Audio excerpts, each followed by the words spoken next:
नमस्कार, मैं हूं आपके साथ आस्था कौशिक। राहुल गांधी को लेकर इस वक्त बड़ी खबर सामने आ रही है। सूत्रों के मुताबिक यूपी की रायबरेली और केरल की वायनाड लोकसभा सीट से जीत दर्ज करने वाले राहुल गांधी अपने पास रायबरेली सीट ही रखेंगे।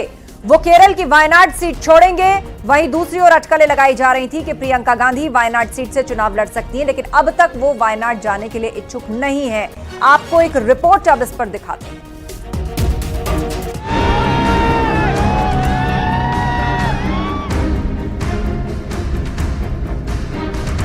I have a dilemma in front of me. The question is, will I be Member of Parliament of Wayanad or will I be Member of Parliament of Raebareli? Lok Sabha चुनाव की सबसे चर्चित दो सीट जहां से राहुल गांधी चुनाव लड़े और दोनों सीट पर राहुल गांधी की जबरदस्त जीत हुई। अब सबसे बड़ा सवाल है, राहुल गांधी इन दोनों सीटों में से किसे चुनते हैं? क्या राहुल गांधी रायबरेली की खातिर वायनाड से दूरी बना लेंगे या फिर वायनाड के लिए गांधी परिवार की सीट से इस्तीफा दे देंगे? फिलहाल इस सवाल का जवाब राहुल गांधी के पास भी नहीं है, क्योंकि पहले रायबरेली की जनता का आभार जताने के लिए उनका रायबरेली जाना और फिर एक दिन बाद वायनाड की जनता के सामने अपनी बात रखना, जिसमें उन्होंने कहा वो कंफ्यूज हैं। I have a dilemma in front of me. The question is, will I be Member of Parliament of Wayanad or will I be Member of Parliament of Raebareli? I have a dilemma in front of me. The question is, will I be Member of Parliament of Wayanad or will I be Member of Parliament of Raebareli? हालांकि सूत्रों से जो सबसे बड़ी खबर है वो ये कि यूपी की रायबरेली और केरल की वायनाड लोकसभा सीट से जीत दर्ज करने वाले राहुल गांधी अपने पास रायबरेली सीट ही रखेंगे। वो केरल की वायनाड सीट छोड़ देंगे। वहीं अटकलें लगाई जा रही थी कि प्रियंका गांधी वायनाड सीट से उपचुनाव लड़ सकती हैं, लेकिन अब तक वो वायनाड जाने के लिए इच्छुक नहीं है।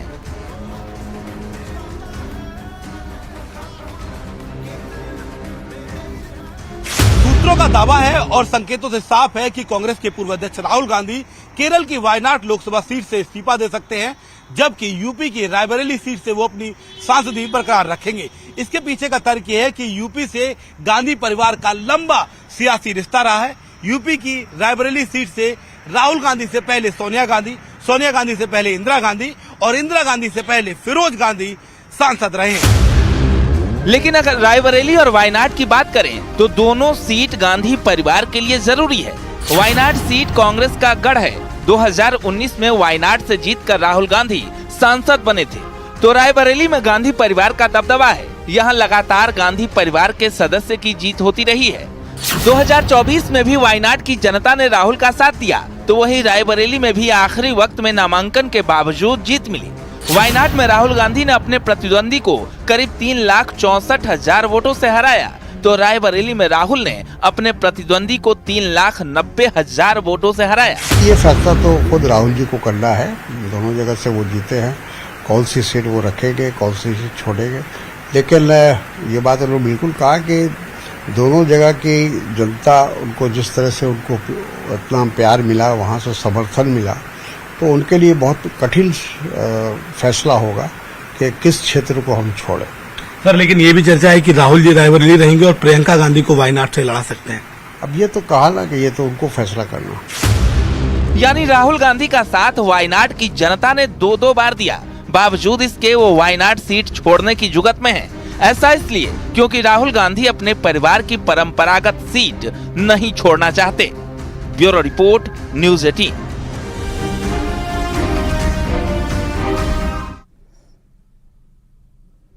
विधानसभा परिषद के 13 नवनिर्वाचित सदस्यों के शुक्रवार को शपथ लेते ही सभा उच्च सदन में भी नेता प्रतिपक्ष की हकदार हो जाएगी। इसमें 3 एसपी के सदस्य हैं।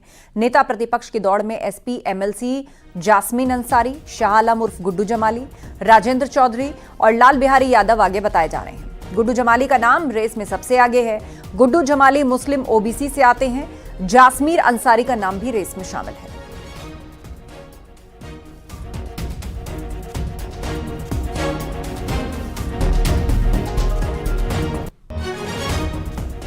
यूपी विधान परिषद के 13 नवनिर्वाचित सदस्य कल शपथ ले सकते हैं। इसके बाद एसपी के एमएलसी की संख्या 9 से बढ़कर 12 हो जाएगी। अब तक समाजवादी पार्टी के पास विधान परिषद में नेता प्रतिपक्ष का पद नहीं था, लेकिन अब उसके पास इसके लिए पर्याप्त संख्या हो जाएगी। ऐसे में उच्च सदन में नेता प्रतिपक्ष का पद उनके पास आ सकता है और माना जा रहा है कि समाजवादी पार्टी विधान परिषद में नेता प्रतिपक्ष का पद किसी मुस्लिम को दे सकती है। सीटों पर हुए चुनाव के बाद जल्द ही तमाम विधान परिषद के सदस्य शपथ ले लेंगे। इस शपथ के बाद समाजवादी पार्टी के सदस्यों की संख्या विधान परिषद में कुल 12 हो जाएगी। इन सदस्यों की संख्या बल के आधार पर विधान परिषद में नेता प्रतिपक्ष का पद समाजवादी पार्टी पाने का हकदार हो जाएगी। विपक्ष का नेता बनने की दौड़ में मुस्लिम चेहरा सबसे आगे चल रहा है। समाजवादी पार्टी के गुड्डू जमाली या फिर जासमीन अंसारी समाजवादी पार्टी की तरफ से नेता प्रतिपक्ष हो सकते हैं। ऐसे में देखने वाली बात होगी कि जिस तरह से लोकसभा के नतीजे आए हैं। किसान नेता वीएम सिंह ने राहुल गांधी और अखिलेश यादव पर बड़ा हमला किया है। उन्होंने कहा कि अखिलेश यादव और राहुल गांधी ये ना समझें कि देश की जनता और किसानों ने उनको वोट दिया है। दरअसल देश की जनता ने महंगाई और किसानों की मांग ना पूरे होने के चलते, उनमें जो गुस्सा था उसको चलते नेगेटिव वोट किया है। ये चुनाव बड़े क्लियर संकेत है इसके अंदर। इस बार ही लोगों ने किसी को वोट नहीं दिया। महंगाई को लेकर, किसानों को जो परेशान किया गया है उसको लेकर, के रोजगार को लेकर, इन चीज़ों को लेकर आम पब्लिक बाहर निकली है। किसी भी नेता को गलतफहमी नहीं होनी चाहिए विपक्ष के या पक्ष के कि उनको वोट पड़ा है। इस बार लोगों ने अपने विवेक से वोट दिया है और गुस्से में वोट दिया है। अग्निवीर योजना पर सूत्रों के हवाले से बड़ी खबर आ रही है, जिसके मुताबिक अग्निवीर योजना में कुछ बदलाव हो सकते हैं। अग्निवीर जवानों का कार्यकाल बढ़ सकता है। अभी अग्निवीर जवानों का कार्यकाल 4 साल है और सूत्र बता रहे हैं कि 25% रिटेंशन की स्कीम में बदलाव हो सकता है, जिसमें कहा गया था कि 4 साल के बाद रिव्यू किया जाएगा और 25% अग्निवीरों को सेना की परमानेंट भर्ती में लिया जाएगा। तो इस स्कीम में बदलाव हो सकता है। कुछ और बदलाव भी किए जा सकते हैं अग्निवीर योजना पर। सूत्रों के हवाले से यह बड़ी खबर है। अग्निवीर योजना में कुछ बदलाव हो सकते हैं। जवानों के कार्यकाल को बढ़ाया जा सकता है। फिलहाल इस योजना के मुताबिक जवानों का कार्यकाल 4 साल का है और सोर्सेस से खबर यह भी मिल रही है कि 25% रिटेंशन की स्कीम में भी बदलाव हो सकता है।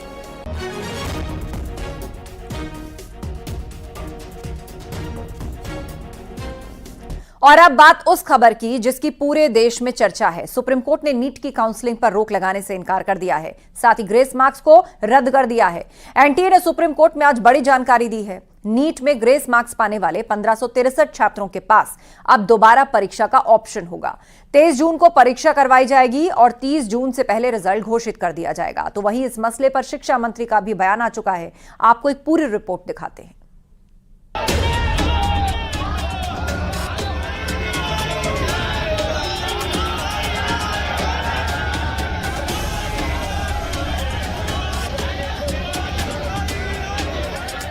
नीट परीक्षा रिजल्ट विवाद मामले में सुप्रीम कोर्ट ने बड़ा फैसला दिया है। नीट एग्जाम में धांधली को लेकर दायर 3 याचिकाओं पर सुनवाई हुई, जिसमें एनटीए ने नीट में ग्रेस मार्क्स वाले छात्रों को दोबारा परीक्षा देने का विकल्प दिया है। यानी जिन 1563 छात्रों को ग्रेस मार्क मिला था, उनकी दोबारा परीक्षा होगी। एनटीए ने सुप्रीम कोर्ट में कहा, ग्रेस वाले 1563 छात्रों के स्कोर कार्ड रद्द होंगे। 1563 छात्रों के पास परीक्षा का ऑप्शन होगा। रिजल्ट के बाद इसकी काउंसलिंग होगी। सिर्फ ग्रेस मार्क्स वाले ही ये परीक्षा दे सकते हैं। 23 जून को इन सभी छात्रों की परीक्षा होगी और 30 जून से पहले रिजल्ट आ जाएगा। ग्रेस मार्किंग को लेकर एनटीए ने सुप्रीम कोर्ट में ये भी साफ किया कि जो छात्र दोबारा परीक्षा नहीं देना चाहते, उन्हें बिना ग्रेस मार्क्स के उनके ओरिजिनल मार्क्स दिए जाएंगे।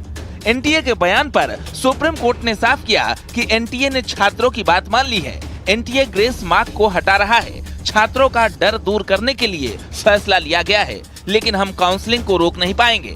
8 जुलाई को मामले की सुनवाई होगी। अब ग्रेस अंक पाने वाले छात्रों के पास 2 ऑप्शन होंगे, या तो वो दोबारा परीक्षा देंगे या फिर ग्रेस मार्क्स हटाकर काउंसलिंग में जाएंगे। This is a partial victory honourable court ने सुना दोनों साइड को और काफ़ी रीजन्ड ऑर्डर किया और we are partially satisfied and I think the battle will still go on. उनको नोटिस दिया है एनटीए को कि आप जवाब दीजिए, डिटेल जवाब दीजिए। ये इशू अभी भी हमारे पास ओपन है, जिसको हम आर्ग्यू कर सकते हैं 8 जुलाई को कोर्ट के सामने। अभी हमारा इशू पूरी तरीके से क्लोज नहीं हुआ है, क्योंकि कुछ स्टूडेंट्स ऐसे हैं जिन्होंने पिटीशन नहीं फाइल की थी, वो अभी भी कोर्ट के सामने नहीं है, तो उनका इशू अभी भी रेज होना बाकी है, जो कि हमारे पास अभी भी ऑप्शन खुला हुआ है। हम 8 जुलाई को कोर्ट के सामने ये इशू ओपन करेंगे। सुप्रीम कोर्ट के इस फैसले के बाद याचिकाकर्ता ने एनटीए पर सवाल उठाए। ग्रेस मार्क्स को लेकर एनटीए को घेरा, वहीं परीक्षा में पेपर लीक होने का दावा किया कि एनटीए ने ग्रेस नंबर देके खुद नहीं बताया था, हमने पकड़ा था 707, मैं यही वर्ड यूज करूंगा, पकड़ा था, खुद से नहीं बताया है। तो क्या एनटीए इस तरह की और भी बहुत सी चीजें कर रहा है जिसके बारे में पब्लिक डोमेन में इन्फॉर्मेशन नहीं है? दूसरी बात, सिर्फ उन्हीं बच्चों को अपॉर्चुनिटी क्यों मिली ग्रेस मार्क्स की और उन्हीं को अब क्यों री एग्जाम मिल रहा है जो माननीय हाईकोर्ट पहुंच गए पेपर के बाद? बहुत सा बच्चा गांव देहात का है, शहर का भी है, जिसको नहीं पता पेपर लिखने के बाद मुझे माननीय हाईकोर्ट जाना होता है, तो राइट टू इक्वालिटी का वायलेशन दिखता है। तीसरी बात, पेपर लीक का जो केस है वो अभी भी माननीय सुप्रीम कोर्ट ने कहा है वो ऑन रहेगा, वो चलता रहेगा। पर हाँ, मान लेते हैं काउंसलिंग हो जाती है, एडमिशन हो भी जाता है, तो आज माननीय सुप्रीम कोर्ट ने खुद बोला कि we have all the powers. अंत में अगर कुछ प्रूफ होता है तो हमारे पास सारी शक्तियां हैं। मामले को लेकर कई जगहों पर प्रदर्शन चल रहा है। दिल्ली में सुप्रीम कोर्ट के फैसले के बाद नीट एग्जाम देने वाले बच्चों और अभिभावकों ने भी पेपर लीक होने की बात कही और सीबीआई जांच की मांग की। मुद्दा भटकाया जा रहा है पेपर लीक से, ये पूरा जो मुद्दा है ये पेपर लीक का है, वरना ये कम से कम 15 से 20 हजार बच्चों का मुद्दा है, वरना इतनी रैंक इन्फ्लेशन हमने किसी साल में नहीं देखी। और हम सरकार से मांग करते हैं कि इसकी सीबीआई जांच होनी चाहिए, क्योंकि सरकार को कैसे पता है? This is all planned because उसकी वजह से सिर्फ जो ग्रेस मार्क्स है वो हट जाएंगे और पेपर लीक का जो टॉपिक है वो कम्प्लीटली खत्म हो जाएगा। और पहले भी एनटीए डिनाई कर चुका है और बार बार डिनाई कर रहा है कि पेपर लीक नहीं हुआ है, जबकि main issue is paper leak और पेपर लीक की वजह से ही हमारी रैंक इतनी आगे बढ़ी। नीट के रिजल्ट पर जारी विरोध के बीच केंद्रीय शिक्षा मंत्री धर्मेंद्र प्रधान ने कहा कि इस मामले को सरकार ने गंभीरता से लिया है, मामले में दोषियों पर सख्त कार्रवाई की जाएगी। पेपर लीक जैसी घटना से धर्मेंद्र प्रधान ने साफ इनकार किया। जो घटना हमारे सामने आई, निश्चित रूप में दोषियों को उसमें दंड दिया जाएगा, लेकिन मैं विद्यार्थियों को मुख्यतः और अभिभावकों को आश्वस्त करना चाहूंगा, भारत सरकार और उसके इंस्ट्रूमेंट एनटीए कमिटेड है बच्चों को ट्रांसपेरेंट तरीका से अपनी संतुष्टि से न्याय देने के लिए। इस बार 24 लाख बच्चे सक्सेसफुली एग्जामिनेशन भी दिए हैं। पेपर लीक का मामला आया है सर, कोई पेपर लीक नहीं, बिहार में अरेस्ट हुआ है, दिल्ली में भी अरेस्ट हुआ है सर, पेपर लीक दिल्ली में भी अरेस्ट हुआ है। मैं आपको विनम्रता से कहूँ, पेपर लीक की कोई घटना की कोई पुख्ता प्रमाण नहीं है। दरअसल 6 सेंटर्स के 1563 अभ्यर्थियों को समय खराब होने के चलते पहली बार ग्रेस मार्क्स दिए गए थे, लेकिन सवाल तब उठा जब एक साथ 67 छात्र टॉप कर गए और इन सभी छात्रों को 720 में 720 नंबर मिले, जिसके बाद मामला हाई कोर्ट से सुप्रीम कोर्ट पहुंचा था। दिल्ली से सुशील पांडे के साथ ब्यूरो रिपोर्ट, न्यूज़ 18।